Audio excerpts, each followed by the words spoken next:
তারপর মাটিতে দেখা যায় একটি সোনার ডিম। আর এই সব দেখে মাধবী কি করবে ভেবে না পেয়ে তাড়াতাড়ি কুটিরের দিকে চলে যায়। তাড়াতাড়ি পা চালিয়ে চলো গিন্নি, যা রোদ উঠেছে। যা বলেছো, একটু গাছের ছায়া নেই বাপু। গাছের ছায়া থাকবে কোথা থেকে? শহরে তো সমস্ত গাছ কেটে বড় বড় বাড়ি তৈরি হচ্ছে, এখন গ্রামের দিকেও গাছ কাটা শুরু হয়ে গেছে। দীনদয়াল ও মাধবী যখন নিজেদের মধ্যে কথা বলতে বলতে আসছিল, তখন হঠাৎ পথের পাশে তারা দেখতে পায়। জল, একটু জল, আমাকে কেউ একটু জল দাও। হে কি, কে বাছা তুমি? এমন পথের ধারে কাঠ ফাটা রোদের মাঝে শুয়ে আছো কেন? আমি পান্থ মা, পথে যেতে যেতে ক্লান্ত হয়ে এখানে শুয়ে পড়েছিলাম। বড় তেষ্টা পেয়েছে মা, একটু জল দাও। ওগো, তুমি তাড়াতাড়ি করে নদীতে গিয়ে জল নিয়ে এসো। দেখছো না বেচারা জল তেষ্টায় কষ্ট পাচ্ছে।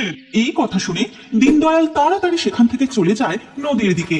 তারপর একটি কচু পাতায় জল নিয়ে নদীর ঘাট থেকে উঠে আসে। ওদিকে তখন মাধবী, ও মা, কি সুন্দর ময়ূরটা।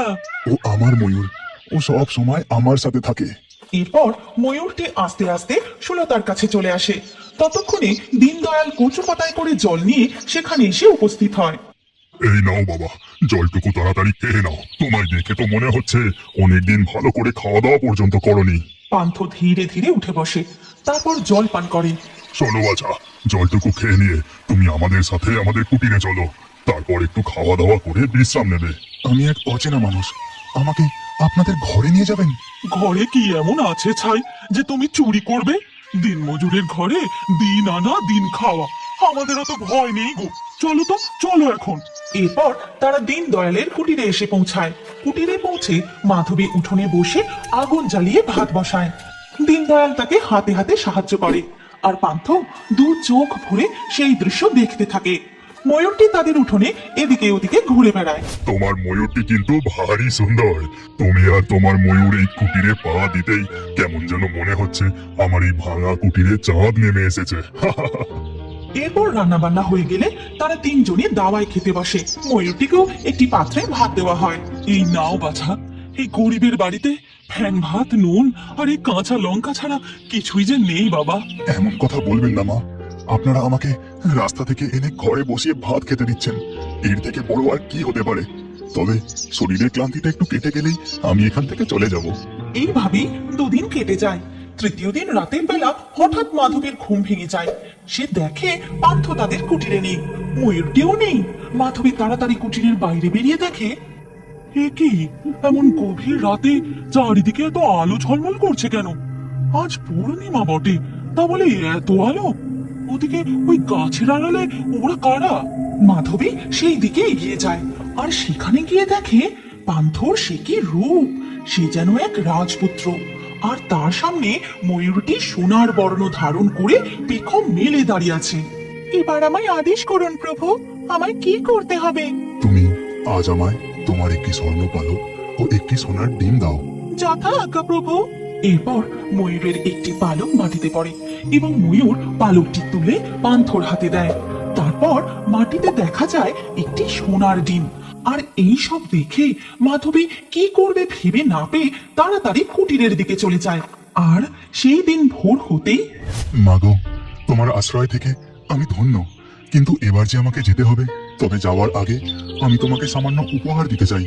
এই কথা বলে পান্থ সেই ময়ূরের পালক ও সোনার ডিম মাধবীর হাতে দেয়। না না না, কিছুতেই না, তোমাকে আমি কিছুতেই যেতে দেবো না। আমার নিজের সন্তান নেই, কিন্তু তুমি আসার পর আমার মন ভরে গেছে। তুমি চলে গেলে যে আমি খুব দুঃখ পাবো বাবা। হ্যাঁ বাবা, ও একদম ঠিক কথা বলেছে। তুমি আমাদের ছেড়ে যেও না, এই বৃদ্ধ বয়সে তোমার মতো এক পুত্র পেয়েছি। তুমি চলে গেলে যে, কিন্তু আমাকে যে যেতেই হবে। ঠিক আছে বাবা, সে যাবে ক্ষণ, তবে আর কটা দিন থেকে যাও। আচ্ছা বেশ, তবে আসছে পূর্ণিমার পরের দিনেই আমি চলে যাব। এখন যান, গিয়ে এই স্বর্ণ পালক ও ডিম বিক্রি করে আসুন। আশা করি এর বিনিময়ে আপনি ভালোই অর্থ পাবেন।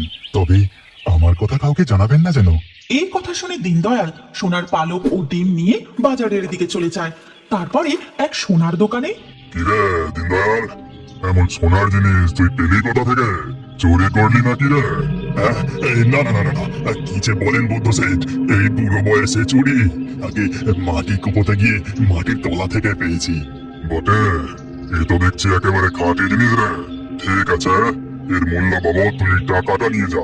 এরপর দীনদয়াল ওই অত টাকা একসাথে হাতে পেয়ে মনির আনন্দে বাড়ির দিকে চলে যায়। তখন বুদ্ধ শেঠ, এই জগা, ভালো করে মন দিয়ে শোন। ওই দীনদয়ালের কথা আমার একটু বিশ্বাস হয়নি। তুই আজ থেকে ওর কুটিরের ওপর সবসময় নজর রাখবি। এক পাও এদিক ওদিক নড়বি না, বুঝলি? যা। এদিকে দীনদয়াল বাড়ি ফিরে দেখে পান্থ উঠানে কাঁঠাল গাছের তলায় খাটিয়া পেতে শুয়ে ঘুমোচ্ছে। ময়ূরটিও সেখানে রয়েছে। তখন সে ঘরে ঢুকে বলে, গিন্নি, এই দেখো কত টাকা পেয়েছি ওই সোনার পালক আর ডিম বিক্রি করে। কিন্তু পান্থ এই সোনার ডিম আর পালক পেল কোথা থেকে সেটাই বুঝতে পারছি না। এই কথা শুনে মাধবী সেই রাতের পুরো ঘটনা দীনদয়ালকে জানায়। বলো কি গিন্নি, তবে কি আমাদের ঘরে দেবতা এসেছেন নাকি গো? আরে আসতে বলো, শুনতে পাবে যে।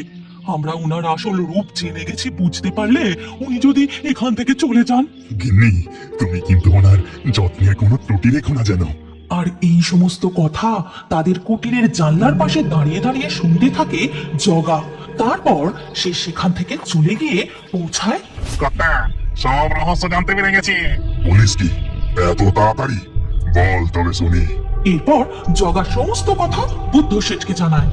ঠিক আছে, তাহলে আগামী পূর্ণিমা রাতে তৈরি থাকিস। সমস্ত ব্যাপারটা ভালো করে দেখতে হবে। তবে তুই ওদের ওপর নজর রাখা বন্ধ করিস না যেন। ঠিক আছে কর্তা, তাহলে আমি এখন সেখানেই যাই। এইভাবেই পান্থ ও তার ময়ূরকে নিয়ে মাধবী ও দীনদয়ালের দিনগুলি বেশ ভালোই কাটতে থাকে। আর এদিকে জগা সারাক্ষণ তাদের উপর নজর রেখে চলে। অবশেষে পূর্ণিমার রাতে দীনদয়াল ও মাধবী যখন ঘুমোচ্ছে, তখন ধীরে ধীরে ঘর থেকে বেরিয়ে যায় পান্থ ও তার ময়ূর। আর ওদিকে ওই দেখ জগা, ময়ূর নিয়ে এই দিকেই আসছে, লুকিয়ে পড়। আর কিছুক্ষণ পরেই ঘটে সেই অপরূপ দৃশ্যের পুনরাবৃত্তি। জগা, তাড়াতাড়ি সোনার ময়ূরটাকে ধর আর সোনার পালকগুলো নিয়ে নে। সঙ্গে সঙ্গেই জগা পেরিয়ে ময়ূরটিকে ধরে ফেলে। তখন ময়ূরটি, প্রভু বাঁচান, বাঁচান প্রভু।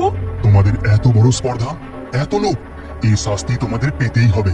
তোমরা পরজন্মে মুরগি হয়ে জন্মাবে। মৃত্যু ভয়ে প্রতি মুহূর্তে তোমরা কাঁপবে। আর এই পাপের সমস্ত উপলব্ধি তোমাদের পরজন্মেও থাকবে। আর খুব শীঘ্রই তা ঘটবে।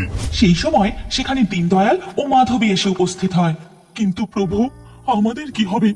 আপনি কি আমাদের ছেড়ে চলে যাবেন? তোমাদের যত্নে আতিথেয়তায় আমি তুষ্ট, তাই তোমরা দুজনেই আমার সঙ্গে দেবলোকে যাবে। এই কথা বলার সাথে সাথেই পান্থ, ময়ূর, দীনদয়াল ও মাধবী একই সাথে সেখান থেকে অদৃশ্য হয়ে যায়। আর এদিকে তখন বুদ্ধ শেঠ ও জগা, এই জগা, হঠাৎ আমার বুকে এরকম ব্যথা হচ্ছে কেন রে? কর্তা, আমিও চোখে কিছু দেখতে পাচ্ছি না। আমার গোটা শরীর অবশ হয়ে আসছে। আর এইভাবেই তারা ধীরে ধীরে মৃত্যুর কোলে ঢলে পড়ে। আমি জানি আপনি এখনো বড় হয়ে কার্টুন দেখতে ভালোবাসেন। রাতে ঘুমানোর আগে এবং খেতে খেতে কার্টুন না দেখলে যেন মনই ভরে না। আপনি যদি সত্যি আমার মতো কার্টুন লাভার হয়ে থাকেন, তাহলে এক্ষুনি এই কার্টুন চ্যানেলটি সাবস্ক্রাইব করে নিন। আর ভিডিওটিও অবশ্যই লাইক করুন। আপনার স্ক্রিনের উপরে আসা পরবর্তী কার্টুন ভিডিওটিও দেখুন। দেরি কেন? ক্লিক করে ভিডিওটি চালিয়ে দেখুন।